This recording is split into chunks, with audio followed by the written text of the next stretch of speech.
Hi, everyone, and welcome. I'm Susan Greeley, the National Director of Wellness Services at Castle Connolly Private Health Partners. And thank you all for joining me this evening. Happy October, which is hard to believe, it's already October. I want to take just a minute to allow people to come in and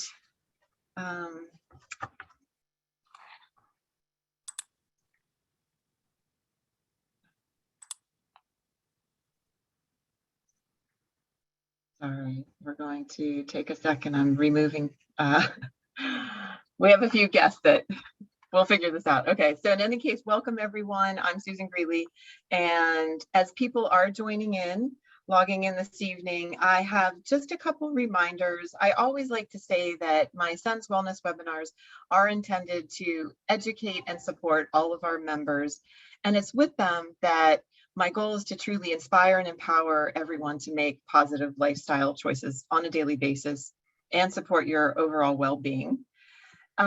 Still letting people log in, and a few reminders that we do record these webinars, and I will be sending out the recording of tonight's event afterwards. We'll include the slides, and I also like to include some offers from our affinity partners. So please do look out for that over the next couple of days. Most importantly, tonight, my guest, Sally, and I want to make this a very engaging webinar for everyone. And we will be having some polling questions to participate in and also a Q&A at the end. So please feel free to submit any questions in the Q&A button in your Zoom at any point during the presentation part. And okay, so I think we'll go ahead and get started. I want to once again welcome everybody to tonight's webinar on staying fit at every age, every level, and every day. And we mean that. That means 365 days of the year. And that's the goal, to get America fit. That's the mission of my guest this evening. So once again, I'm Susan Greeley, the National Director of Wellness Services at Castle Connolly Private Health Partners. And I'm going to be speaking with Sally Edwards, who I like to call the most motivating, inspiring fitness professional and entrepreneur on the planet. At least that's what I say. So Sally has been leading the way since 1976. She co-founded Fleet Feet Sports. I said it right, Fleet Feet Sports, which became the largest athletic footwear retailer in the nation. And Sally raced professionally as an ultramarathoner and a triathlete for 30 years.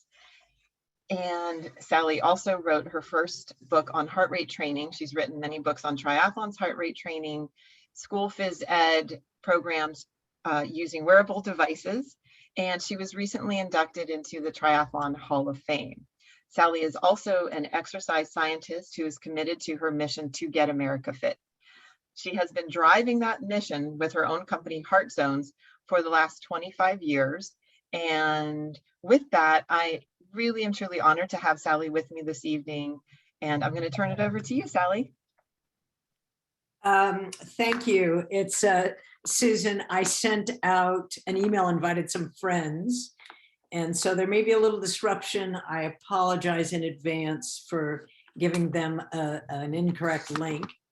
I want to share a little story and start out, and I'm going to screen share the presentation right now with you all. Hold, shift up. Okay, it didn't happen, so we'll try that again.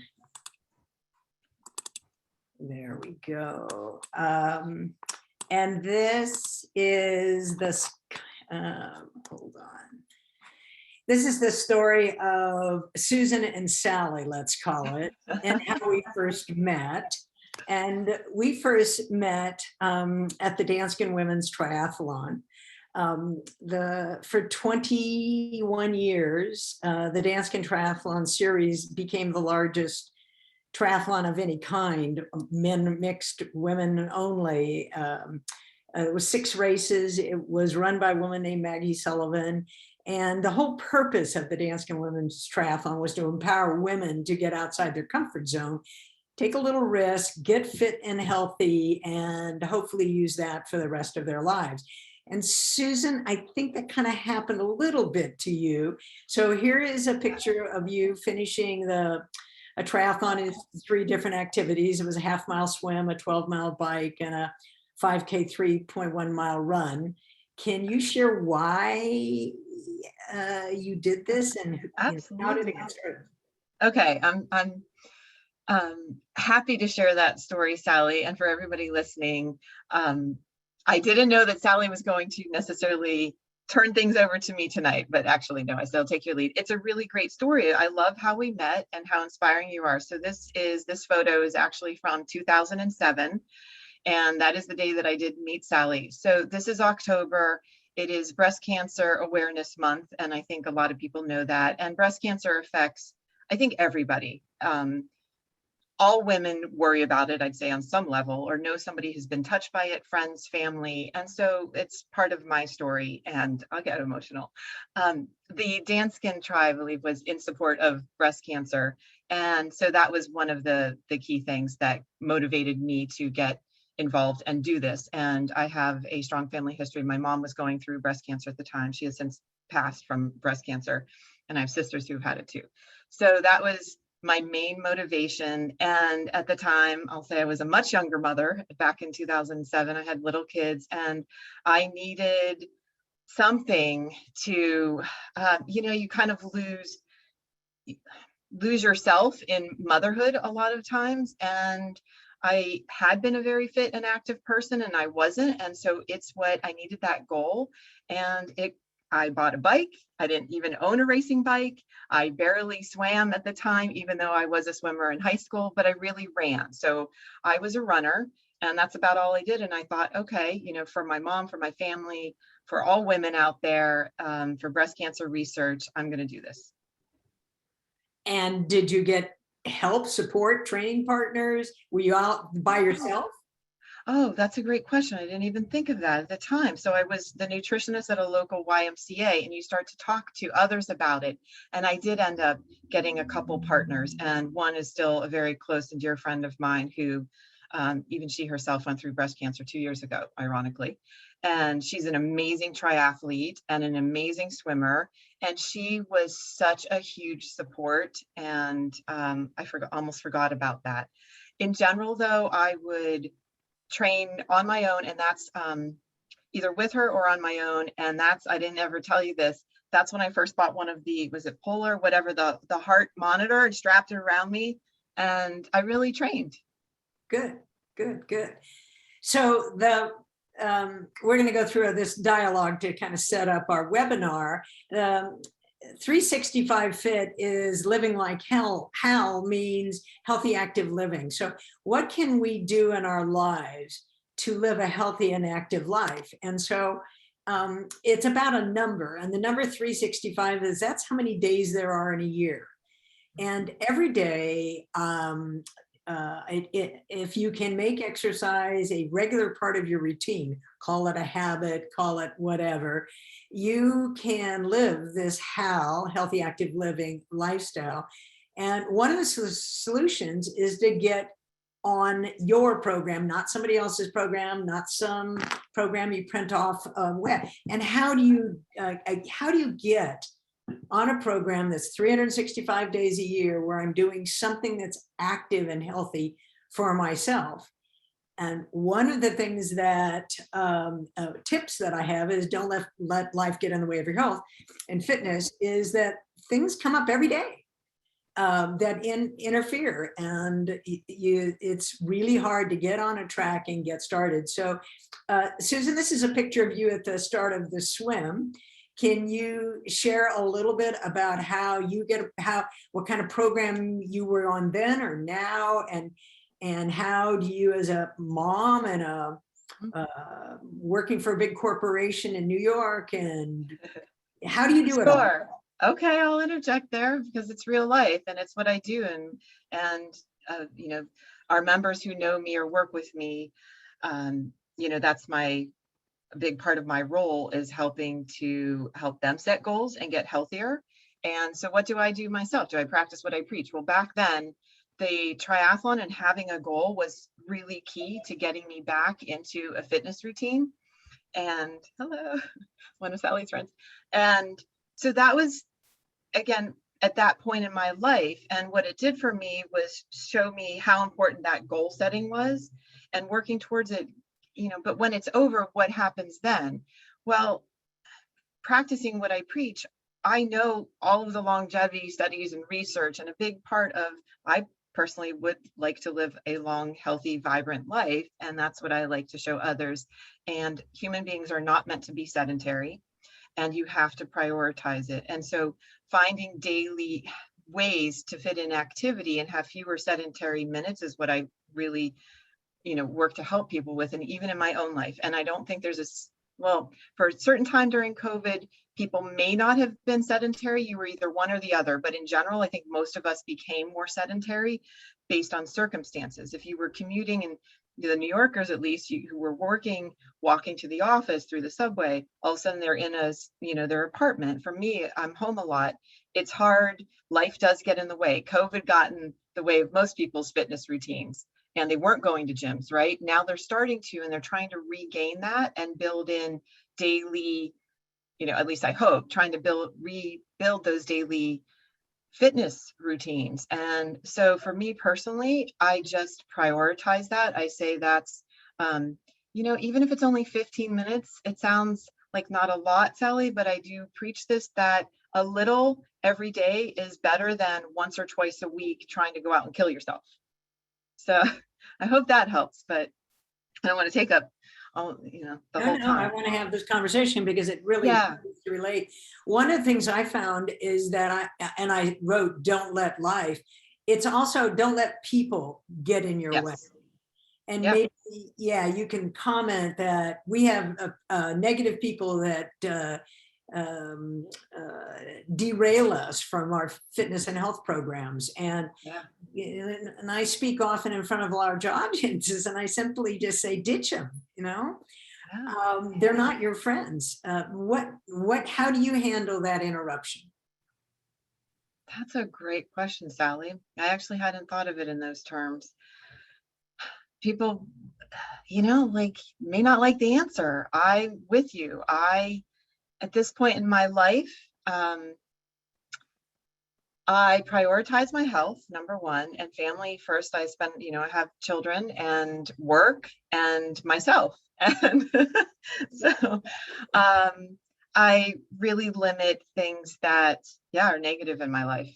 And if there were a person or something else that was not a positive thing and preventing me from getting in my exercise, for example, then I would cancel that, whatever. So you kind of have to trim the fat in that sense, and again, prioritize it.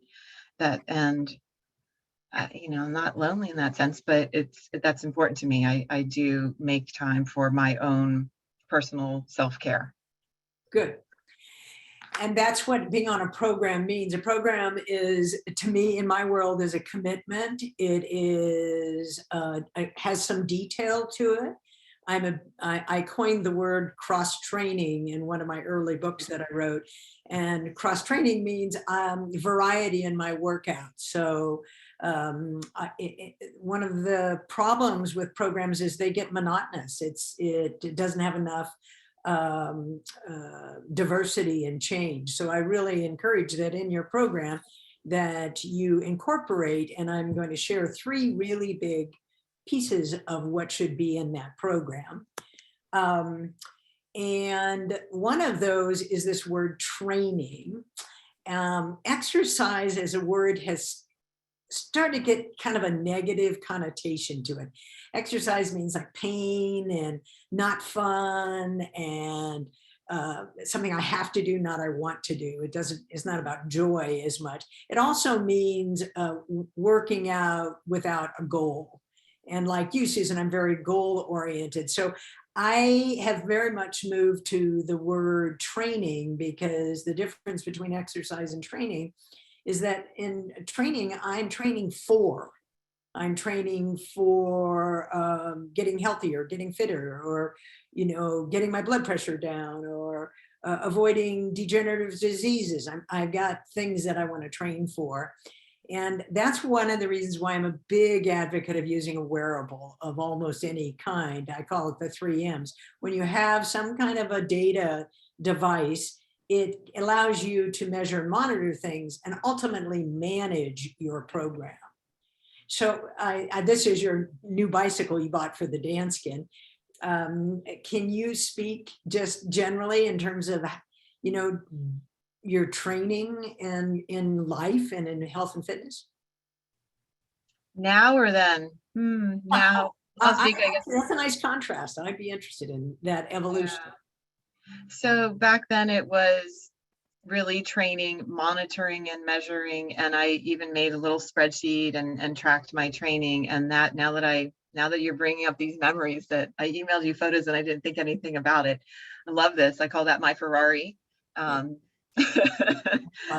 I might have a real one. No, just kidding. So in any case, it was a very active and actively training. And now that you're saying this now, I think I just have to reframe how I think about it. And I think for most of us, even without having a sporting event to quote unquote train for, you need to be training your body, you know, for life. And I'll call it aging. So, right. So, but my daily training now is I really heavily value core training and as well as cardiovascular. And after reconnecting with you recently, I got back on that bike for the first time in many years. And I love this bike. Yeah. So it's that. So joy, you mentioned joy. And I think it's really important to pair both, not just that whole exercise, as you say, in some sort of negative connotation. I think it's most important to find the joy in that. So you feel good. So you want to go do it again and do it every day. And it's very easy. Today was the most beautiful day on the East Coast, blue sky, perfect temperature. I didn't get a lot of time because the work is so busy in a good way. I still got out for a very short walk and still did, you know, my other, call it floor training and strength building. So that's what, you know, as we get older, I also preach the benefit of some sort of weight bearing exercise and training and incorporating that more too. Gotta, you know. So in your 365 Fit training program, are you doing something almost every day? Is it the same thing? Is it changing? Is it things you love or things you have to do? Great question. And this is where you inspired me again. And I got this in my head. So I used to be a really good distance runner. I don't have time. My knees don't want to. I just feel like I have to listen to my body, and I've changed it up. So I try to do something every day. And I'd say most days, if you're not feeling well, like listen to your body. If you're not feeling it, or, you know, you're run down, whatever. Sometimes you're traveling, life gets in the way, maybe for one day, but in general, yes, I'm committed to something every day. And I have changed it up because I know the benefits of that. And so this is funny. I hope people don't mind, but it's like a tip. I have a local school where I go run the bleachers. And in 10 minutes, I can get a great cardio workout, and it's not a huge time commitment. I never had done that before. I could go out and run like the same pace, and so everybody's different. And in that sense, like what you love to do and how you're going to change it up. And one of our other webinars with another triathlete, you know, Mark Allen, he was saying he recommends sweating. And I was thinking, gosh, I don't sweat when I do yoga. So I also need to do something that makes me sweat. I try, but. Got it. We're going to keep rolling. So I think one of the successes in living a healthy and active lifestyle, a HAL lifestyle, is that you use a wearable. And I know that these wearables are really, really valuable, but you have to choose which ones you want, what data you want to look at, and it can get somewhat complicated. I'm really a big proponent of using an activity tracker, which is measuring steps.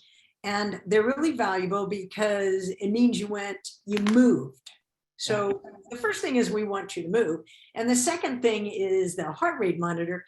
It is measuring effort, how hard you are moving. And the two together really are what it is that we really want to get. We want you to go someplace. You can move up and down, you can move left and right, and you can move a long way. but at how hard you're moving. So step one is get the tools of training.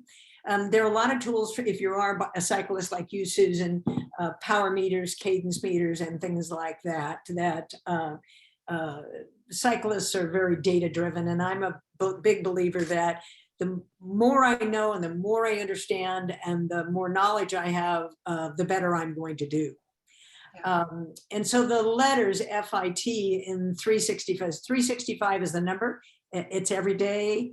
It's a daily activity of some kind, and the letters FIT. So FIT stands for frequency, intensity, and time. And it actually is a formula that I have patented, and it measures something called training load. And I hold my hands. It is how much exercise do I get? And how much exercise is called dosage. It's called training load. And I'm going to throw it at you, Susan, right now. And I'm going to say, you need this much, but somebody else might need less and somebody else might need more, because we're trying to get this response called adaptation, which is like how I need to change my physiology. And I want to do it in zones. So I mean this politely and not egotistically. I created zone training back when I wrote my first book, the first book ever written on heart rate training. And I set up the original zones, and they use colors and numbers and words and all that but a zone is a range of effort. It can be a range of steps. It can be there are power zones for bicycles. There's heart rate zones, which is what I am sharing with you. And we're going to do the poll. Get ready for the poll, team. Okay. And Susan, maybe you can set up for those who haven't ever done a poll before. I'm going to come back to zone training, but before I do, I would like everyone to take a poll so I know more, a little bit more, and it's fun. So you ready for the poll? I'm having polling issues. Do people see it? I don't, this is my first time. It says share results. Oh, relaunch poll. Here we go. Okay. So what do I do with my poll now that if I'm listening today and watching? I'm looking to see if we get responses if I launched it correctly, and I apologize, disclaimer.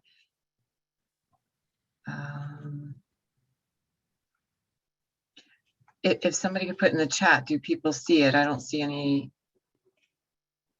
Buddy clicking on the yes or no. Yeah, it's hard for me to tell if people see it. Does anybody see this? Yes, they say yes. Okay. They're doing it now. Okay. So we're going to break the poll into two parts, but I think you have to answer all 5 questions, Susan. They are, okay. Yeah, I think I apologize, everyone. Apparently all 5 questions might be launched at the same time. Okay.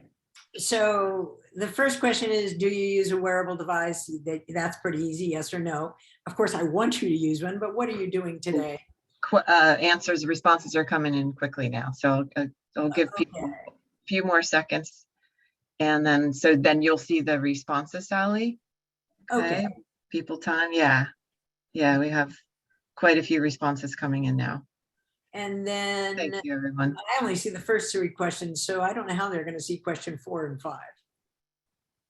Do they on their side see all 5 questions, Susan? I think so. Okay. Yes. Julia, do you see them all? You have to scroll, and they see all 5. Okay, so for everybody who's answering, keep scrolling and take your time. I don't want to rush. Love to see everybody's responses. Okay, if I see a few more come in. I think you can submit once you scroll to the bottom for everyone who sees them.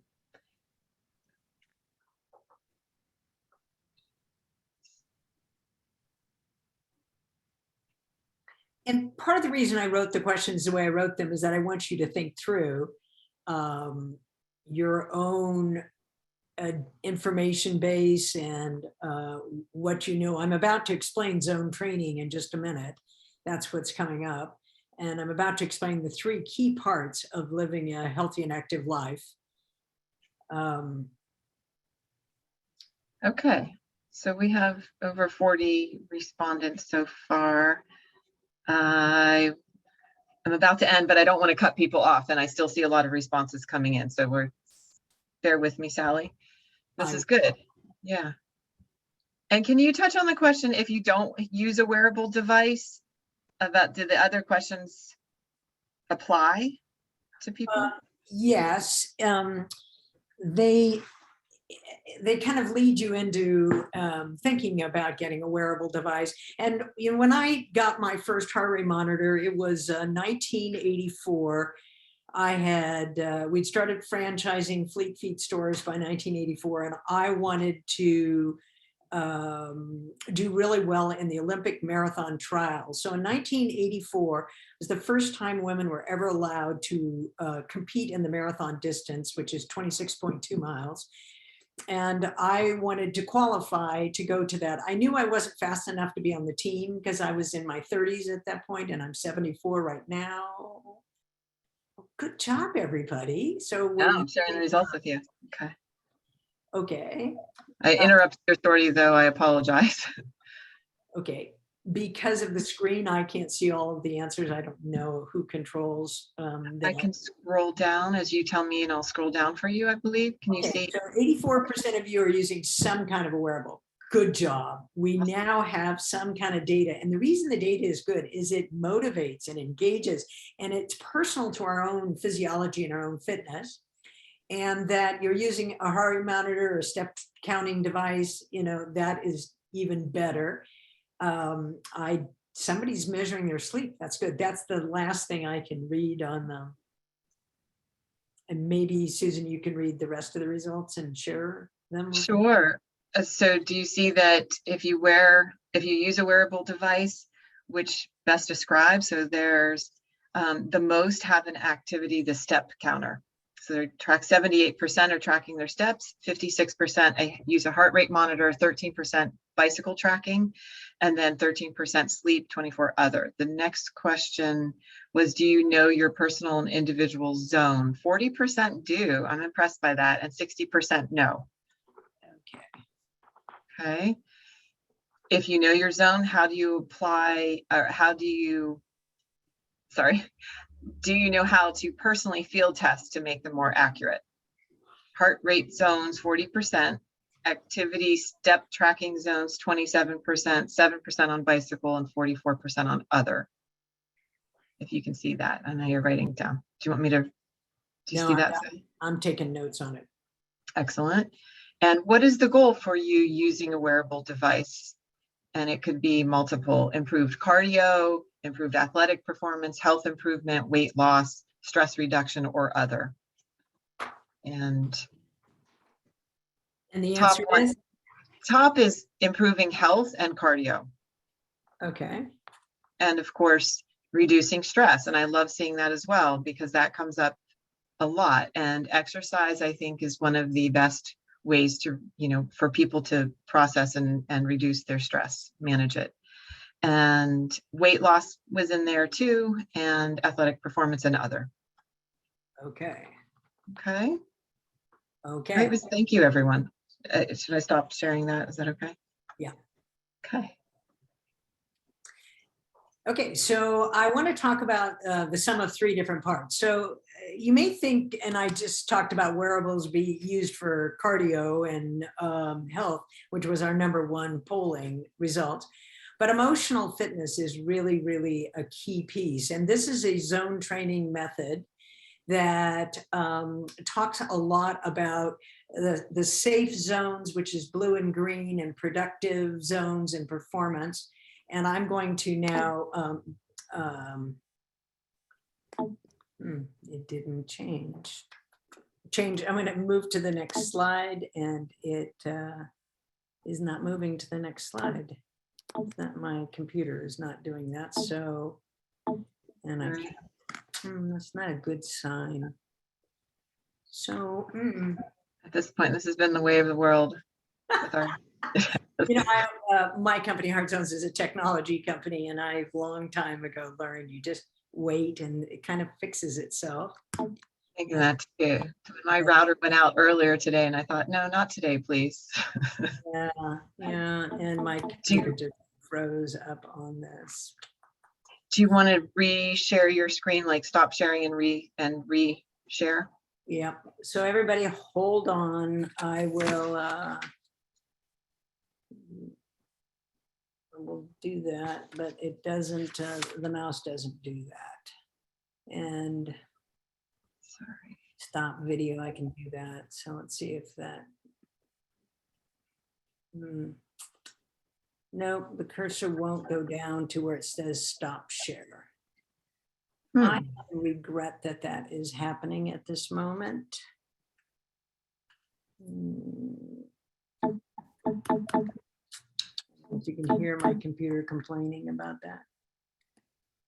And I got a pretty nice new Mac, so it shouldn't happen, but it is. I'm Okay. trying to quickly share on my end if I can. I don't know that I. Yeah, I think I have to stop sharing, but and a remote more. Okay. Yeah, are you able to send it to me and I can share it? The power. I sent you the PowerPoint yesterday. Who is a P? Okay, give everybody bear with me. Okay. I don't know what to say about. You definitely do not want me to reboot. No. I want to do that. Things happen. Things do happen. Bear with me. And the next slide is this chart really large, so you can read the fine print on it. Okay, I'll share my screen, Sally. No problem. It just flipped on us. I don't know what happened. Okay, so can everybody see Susan, you can see the chart really large, I think? Yes. Okay. Is this the one? So emotional fitness is how do I respond to different kinds of emotional, and using a heart rate monitor can be really helpful. So when you're stressed, typically your heart rate increases, and when you're calm, like in the lower zones, your heart rate decreases. And there are ways that you can, if you just like wear a wearable device, you can look at your heart rate throughout most of the day. You want to spend a lot of time. This yellow zone, this performance zone 3, is really, really powerful. And emotionally, that's the state where I am the most productive I can be. The productive zone is zone 2, and you can see the little cartoon characters. You're able to achieve tasks and move ahead. And the safe zone is, that kind of calmness that we need every day in our life. And it has to do with, reducing your stress hormones and increasing my connection to my heart. But zone 4 and zone 5 is what you want to avoid. And all of us will get into zone 4 and zone 5. Never, ever want to go into zone 5. It is toxic. It is damaging to your physiology. And so there's a method when I do realize that I've been hijacked by my emotions that are overtaking my cognitive thinking processes, where I stop, I breathe, I calm down, I relax, and I try to lower those emotions. So practicing emotional fitness is really, really important. Good job, computer. The second one is the physical fitness. This is cardiovascular training. And I'm going of the 3 different parts of the FIT, frequency, intensity, and time formula. And this is called zoning. And thank you, Diana Magus. I saw you for helping with zoning. Zoning is a very, very simplified way of doing zone training. So when I'm put on my wearable device, hopefully it can be a step tracker, it could be a heart rate monitor. I want to go easy when I'm in the blue zone. So you'll see in this chart that there aren't any numbers. And so I say we need to use data, but we need to take data to have meaning. Just throwing out some number without a context around it is relatively a weak solution. The yellow zone I call the golden zone. It's where you want to spend most of your time if you're doing training and workouts for your health, for improvement in your physiology and your outlook and your stress. This is golden. It also is a really, really good place to lose weight. So when people say, hey, Sal, how do I lose some weight? weight loss is very complicated. I'm not saying it's all fitness in the slightest, but one of the components of it is put on a heart rate monitor, get into that yellow zone and stay there as long as you can. You're going to burn a lot of fat and you're going to burn a lot of calories. Susan. Yeah, so I just want to point out the fuel burned column for everybody, where the yellow is the, and this question comes up all the time, how do I burn fat specifically? And it's not in that red zone.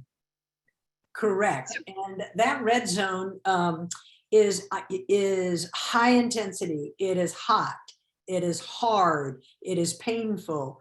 It is where you have to get, you'll get fast and you'll get faster if that's your goal, but you never have to go to this red zone if you choose not to. A HIIT training, so there's LIT, MIT, and HIIT, and most people don't know about LIT, MIT, they just know about HIIT. So HIIT training is high intensity interval training. It's red zone training. So it's get in the red zone, stay there for, you can only stay for so long, and then recover down to the bottom of the yellow or the top of the blue zone, and then do it repeatedly. It's interval training. MIT is moderate intensity interval training. So a moderate intensity would be, for example, I might want to zigzag zone, the yellow zone. So I would, in running, for example, I would go to the top of the yellow zone and then I'd recover to the bottom of the yellow zone. And that is a form of MIT, moderate intensity interval training. And LIT is light intensity interval training. All of them are good. There is no one amount of effort that you should be doing. Okay. So this is a really good way to begin to understand how hard do I exercise? How much effort do I give? And again, it depends in training what your goals are. Oh, that was the poll. Okay. The last is called metabolic fitness training. So metabolism is very complex. The definition of metabolism is the sum of all of the calories that I burn. So metabolic fitness training is, I wanted, and the food zone chart that I'm about to expand is like all zone training, the low blue, green, and yellow are really good zones to be in. And you can read across the white line on the top, the name of the zone. And I have listed, I even added the column chocolate because my partner loves chocolate, and what kind of chocolate and what's the best. But in the food zone, there's something called threshold line, and you don't want to go over the threshold line. Well, we all do, okay? So we all sometimes, just say, I'm gonna eat something that's not the healthiest, and it's human nature. We're advertised and marketed and sold and with preservatives and all of those kinds of things. So this is a way, and I have friends that put this on their refrigerator. This zone chart is taught with school children, so it can help them understand fat, carbohydrates, and proteins and beverages. And I just want to urge people to eat below the threshold line as much as they possibly can. So I'm getting ready to conclude my conversation, but I think the why, this is Susan's in the pink and black. She's about to give a high five to a woman named Artist Bo, who's the head of the Swim Angels. And Susan, I want you to describe why it is and why it continues to be such an important part of your life that you did in 2007, you did a Danskin triathlon, and what's the why behind it? That's the quickest answer is my health and well-being. Absolutely. And, there's not much more to it than that, than thriving. And I believe that staying physically active really is one of the most important ways to do that throughout life at every age. And so that's why I love tonight's topic. It's 365 fit, so every day of the year, but we said specifically at every age and every level. And for anybody who had been at that Danskin Try, you would have seen trying something new. There were women out there who had never been in a pool, who literally had never swum in their lives, probably had never been on a bike. And so getting out and trying something new too, and just inspiring others. But back to my own personal why, absolutely health. And I'll even keep expanding on that: vitality, stress management, and I guess that's it. And that's why my personal mission is to get America fit. And I know it's yours as well, Susan. Our technology is now used in 10 different countries. And so I'm kind of beginning to think about how to get more than just America fit, but that becomes global, and that's It pretty. is global. However, I wanted to interject too. So that was about me personally, to scale that to what I do and what I'm very passionate about, helping others and individuals get healthier and stay healthy and live longer, better lives. It's we have so much chronic disease. I talk about, and I work with people, and I love helping them lower their A1C if that's something they need to do, and their blood pressure. And exercise is key for both of those things. So blood sugar, blood pressure, which affects so many people, even though October is about breast cancer awareness. But even for cancer prevention, I still talk a lot about how cardiovascular disease in overall is still the #1 killer of adult men and women. And, those are, I don't like negative messages. Again, back to what we can do something about that. And #1, if you're not moving, just start to move more every day. Yeah. Why do you think it's such a challenge for people to do something as simple as that? Honestly, there's inertia. There's not everybody likes to, and that's the interesting thing. They see it as a chore. They're not wired that way. And I'm thankful that I am. Like, I feel as if I didn't move in a day, I feel terrible. Others, because they might have chronic pain, and chronic pain, unfortunately, it's this vicious cycle. You actually need to move your body more to manage and not worsen a lot of chronic issues. But it is that once they've gotten to that point, it's a catch-22. So it's complicated in that sense. And the whole goal is to prevent getting to a sedentary place where it's so uncomfortable to move, right? And so that's, again, the goal is to keep moving at whatever level you are, and wherever you are now, you can improve upon. And you and I both mean this at every age. And I see it. I work with so many people who are also so inspiring, because it's a decision. It's a personal decision and a priority, again, within whatever means you can personally. Several clients a day, and it's a decision, isn't it, Sally? It's really a decision. Yeah, and it's a commitment to your health. I did Ironman triathlon, and I'm 74, so I haven't done one for a little while, although I'm contemplating it. And at one point, I'm using my heart rate monitor, and I hold it like this because that's where we had them at the time. And these bicycle races came by, and they were going, "Yahoo, this is so fun. It's the Ironman." And I'm like focused and quiet and on, 155 beats a minute. And there's in Hawaii, there's a turnaround point called a Hawi, and you turn around, and I start passing all the same cyclists that had passed me, because they didn't manage their effort. They didn't, they got all excited and went wild. And that happens in fitness training programs. Okay, this month I'm going to do this, and next month when I quit that, and then I feel bad about myself because I quit. Yeah. How do you overcome that? People do that a lot, and they get burned out very quickly by taking on too much too soon, or just doing the, trying to maintain some higher level than I think what they're actually comfortable with. Yeah.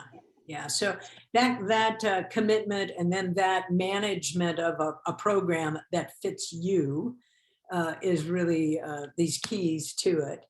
I want to thank everyone. This is me at the starting line of the Danskin Triathlon. You're invited, of course, to contact me, and if you, I'm happy to share slides if that's helpful as well. Everybody's asking about your beautiful, colorful slides, and we will reiterate that will be sent out with the recording of tonight's webinar. So everybody who's attended will receive all, even if you registered, you'll be receiving the slides. And A couple questions, Sally. So we do have time for more Q&A if people want to still submit questions. What is your recommendation for setting the zone level for different ages? So this is somebody who's 69. How do you establish the right level of exercise? I have to start by, it's a bit of a long answer here, saying that there's a lot of myths in exercise and fitness training. And one of them is a question around age. And the statement is, as I get belief, this is not true, which is, as I get older, I get worse. Right. Yeah. I'll say it again, as you get older, you get worse. I really believe that as you get older, you get better. And that attitude is, as I get older, I'm going to be stronger. I may not be able to lift as much weight, but stronger in that I'm going to continue to focus on being as fit as I possibly can 365 days a year. So that if one of my friends, and I noticed Lynn Tapper's on here, and she picks up a phone and she says, hey, Sal, let's go inline skating together. Now, Lynn lives outside of Boston and I live in California, so we're probably not going to go inline skating very often together. I want to be fit enough to say sure at any age. So I'm 74. I said I'm 74 years old, and as I age and I get better and better, I realize it's not about age. And we sometimes, I have a friend, his name's Pink House. He's 103 years old. And when I go visit him at assisted living, I say, hey, Pink House, let's go for a walk. And he's just like, okay, he's bent over. He's on a, he's 103. He is committed no matter what age to his fitness.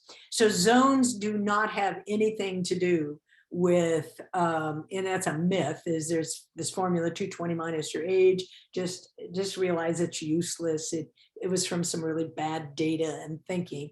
And you need to actually go out and do some activities. You can't look at somebody and know their blood pressure, their body weight, their mental health. You have to go and do some assessment, some measurement. And if you go to our website, which is heartzones.com, there's lots of blogs and tutorials and ways to, how do I do a field test? How do I go put a wearable device on and do an activity and personalize it to my current fitness level, regardless of your age? I think that answers the question. That's the most thing, that you do establish that for yourself. You have to test it. And I know, like in my brain, that's kind of telling people to go somewhere. And there's still a lot of, I deal with this, the anxiety around going back to facilities, since the pandemic. I think we're slowly getting there. And if you can, it makes sense to do it, basically. Right? Okay. I do want to put somebody, this is more a comment than a question, is that, and this is really, you and I both agree with this. If you, as you're talking about, making a commitment is key, and then doing it. And the more you do it, you make that commitment, the more likely it is to become a habit. And so that goes to, speaks to everybody who, let's say it isn't their natural, they're not natural born exercisers, or don't think they are. As long as you start to commit to you, as long as you do commit to it and do it, it's going to become a habit. And then, so something, I have to say this to everybody too, when you and I were speaking on my podcast, and like the risk of injury question comes up a lot too. And you made such an important point, which is you're more at risk for so many things by not exercising. And that is, it just, was so eye-opening in a lot of ways. It's like, of course, you're absolutely right. You're at risk for so many chronic diseases and aches and pains that make it difficult to be active if you're not active. Correct. And so I learned early on in my career a phrase called watch, do, be. And I think it's important to share: watch, do, be. So those are phases that we go through. Watch is, I'm going to be a spectator in life. I'm going to sit and I'm going to watch life go by. So a lot of Americans, a majority of Americans, are stuck in watch. They're going to watch sports on wherever. They're going to watch this. They're going to watch that. Do is kind of part of the evolution of my personal self. So do is I'm going to do stuff. I'm not going to just watch anymore. I'm going to do. I'm going to grind my own grains and for flour to make bread. I'm going to do. I'm not going to watch these people. I'm actually going to do these things myself. Like you said, Susan, I found a set of bleachers and I'm going to go do. I'm going to go up those bleachers and I'm going to get heart rate as high as I can. But where I want people to go is be. And be is mean when that's who I am. That is my being. I started over here as watch, and then I got involved in do. And now that's who I am. I'm how I lead a healthy, active lifestyle. Love that. The be, watch, do, be. That's a great takeaway for me, for everyone. Okay, one more question. And this is not uncommon, I hate to say. So this person gained 75 pounds. Okay, doesn't have to be 75 pounds, but a lot of people gain a lot of weight after an injury. So unfortunately, this person gained 75 pounds and then that resulted in other health issues. She's very much lacking, knows she wants to exercise. She's lacking motivation and finding it hard to reboot. What can you suggest? My suggestion is, and I'm going to ask you the same question, Susan, and maybe you can summarize our whole conversation. So there's two motivations and basically in life, and those two are fear and desire. Yes. So fear is, I'm afraid of getting hurt. Fear is, what if I get confused or lost? I'm out on my bike. Fear is, well, what if it rains today? There's all these fears, and fears are kind of pushing you forward. Fear is negative. Fear is some things in the past. So if you can flip this, I'm not saying it's easy. I'm not saying any of these things are easy. If you can flip this to the desire pulls you forward. Desire is positive. Desire is, I want to be a fitter person. I want to be a healthier person. I want to, in this case, I want to shed some pounds. So finding what you love, it could be dance. Finding the movement activity that you love, it makes all the difference in the world, because if you love it, then it pulls you. It's desire. I completely agree. That joy versus the fear factor that seeps into every aspect of the 4 pillars that I talk about a lot, not just a lot, what the program is. But yeah, there's a lot of fear out there for people. So if you want my take on this as well, of course, I want to say to this member that if you're not already, I will look. And so we have our one-on-one personalized health coaching, and having support is absolutely a key issue. And you had asked me that too when I started to train. What did I do? Did I have a friend? Did I have a partner, a buddy, something? So for this person and for anybody who's in that same situation, that's why we're here. We have, the SENS health coaches. So of course, I'm going to mention that. You can reach out to me after tonight's webinar to get started. So you have that person who helps you motivate and get to that place. And then, as you said, seeking out activities. Oh yeah, we can Thank you. Take the slides out. That you enjoy doing, and that's number one. So you overcome that barrier from the get-go. And then so that would be my. And I think getting professional help is key. We do it with our finances, we do it with our medical system, and we need to do it with our health issues as well. It's really important. We're human beings. We need support. We all do, in many aspects of our lives, and that's what I do. Okay, so we're winding down. Unless there were any final questions, we had a great group this evening, Sally. I'm going to try to stick to our time. I do want to say we had, I don't know if this is a friend or who it is, but they're saying if you do another Ironman, you've got a crew. You've got a lot of support. Oh, you're going to do it with me, my friend. there's a part of me that wants to say I would do it, because if for anybody out there, and these were sprint tries, by the way, I did go back and do it again, as you know, and I did even better the next year, but then life happened. And so at this point in my life, just that feeling when you finished it, that sense of accomplishment, it was awesome. Yeah.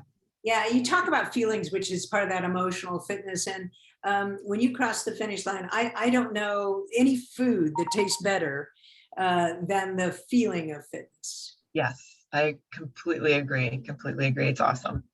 So I can't thank you enough. I love talking to you, Sally. I love your mission. And I just want to thank you for continuing that mission. And I'm right there with you. And I would love to have you back. And for everybody tonight, again, you'll get Sally's slides. You can reach out to Sally. I'll let you say one final where to reach you, or the best way to reach you if they had any follow-up questions. It's probably my company's website, heartzones.com. I do want to challenge everybody with a quote that I wrote that I follow myself, and I know you do too, Susan, which is, when was the last time you did something for the first time? I'm going to say it again. It's that important. When was the last time you did something for the first time? Part of staying healthy and fit is exploring, adventure, trying new things. It's as well as setting those goals. But that experience of doing something for the first time, it can explode your motivation. And I want people to do a lot of things for the first time. I love that. Thank you. We talked about that too on the podcast. People can also listen to more about our conversation with Sally, because I enjoyed that as much as well. I know we posted that. So in any case, to be continued, go think of what you're going to do new tomorrow. Try something new. And I obviously will say in the area of fitness and activity, it's challenging. So nobody has to answer it. I'm not going to answer it tonight. Because I'm going to think about what I want to do new. I don't even know. I got to come up with it, Sally. Go further, go longer, have more fun. Yeah, excellent. Thank you. All right. On that note, I want to wish everybody a great evening. Thank you again for being here, and I hope to have you back soon. Good night, everybody. Thank you. Good night.